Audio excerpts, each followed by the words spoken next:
দর্শক, আমরা উপজেলা ভোটের খবরগুলো একটু জেনে আসতে চাই। মেহেরপুর থেকে যুক্ত হচ্ছেন রাশেদুজ্জামান এবং বরগুনা থেকে আবু জাফর সালে। আমরা শুরুতেই মেহেরপুরের একটু খবর জানবো। রাশেদ, 1 ঘন্টার কিছু বেশি পেরোলো, কেমন দেখছেন ভোটার উপস্থিতি, সার্বিক পরিস্থিতি কেমন?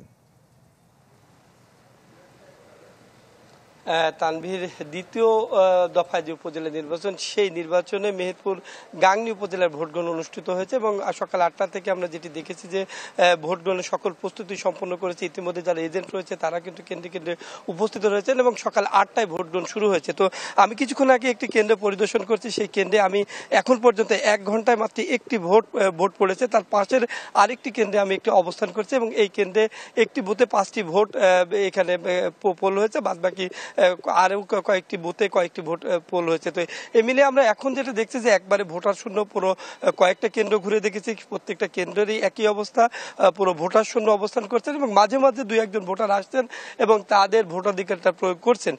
আর এই নির্বাচনকে কেন্দ্র করে কিন্তু আইনশৃঙ্খলা বাহিনীর পক্ষ থেকে কড়া নিরাপত্তা বলয় তৈরি করেছে, যেখানে স্ট্রাইকিং ফোর্স কাজ করছে, র্যাব, পুলিশ, পাশাপাশি বিজিবি কাজ করছে। প্রশাসনের পক্ষ থেকে বলা হয়েছে একটি সুষ্ঠু নির্বাচনের জন্য যে যে পদক্ষেপ নেওয়া দরকার সেই ধরনের পদক্ষেপ নেওয়া হয়েছে এবং চেয়ারম্যান পদ এখানে 5জন প্রার্থী প্রতিদ্বন্দ্বিতা করছেন। 3 জন আগেই প্রতিদ্বন্দ্বিতাকে সরে দাঁড়িয়েছেন। 1 জন বিএনপির প্রার্থী রয়েছে।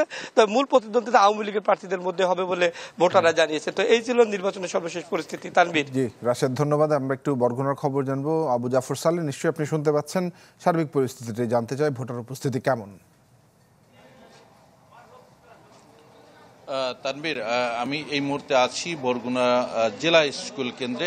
আপনাকে জানিয়ে রাখি যে বরগুনার যে 6টি উপজেলার মধ্যে বরগুনা সদর এবং বরগুনা বেতাগী উপজেলায় আজকে উপজেলা পরিষদ নির্বাচন অনুষ্ঠিত হচ্ছে।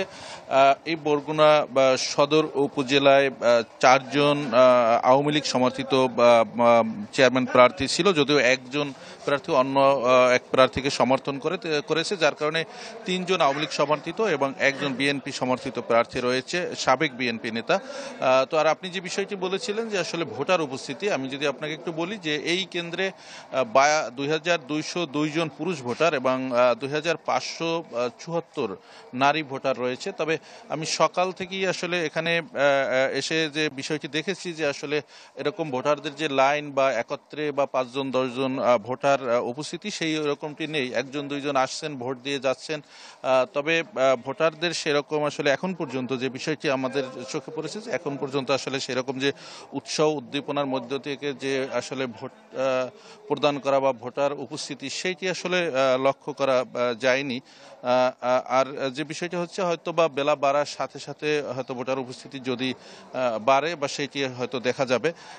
আর যে বিষয়টি হচ্ছে যে গত রাত 2টার দিকে একজন প্রার্থী এনামুল হক শাহিন, তিনি ঘোড়াপুর থেকে, তিনি তার এক সমর্থকের বাড়িতে আসলে সে নিমন্ত্রণে যাওয়ার কারণে মেরামত আদালত তাকে 20,000 টাকা জরিমানা করেছে। তো আসলে এখানের যে বিষয়টি, সর্বশেষ যে আওয়ামী লীগের যে 3 জন প্রার্থী রয়েছে, আওয়ামী লীগ সমর্থিত 3 জনের ভিতরেই আসলে সর্বশেষ লড়াইটি হবে, এমনটি মনে করেন ভোটাররা। এই ছিল বরগুনা থেকে সর্বশেষ।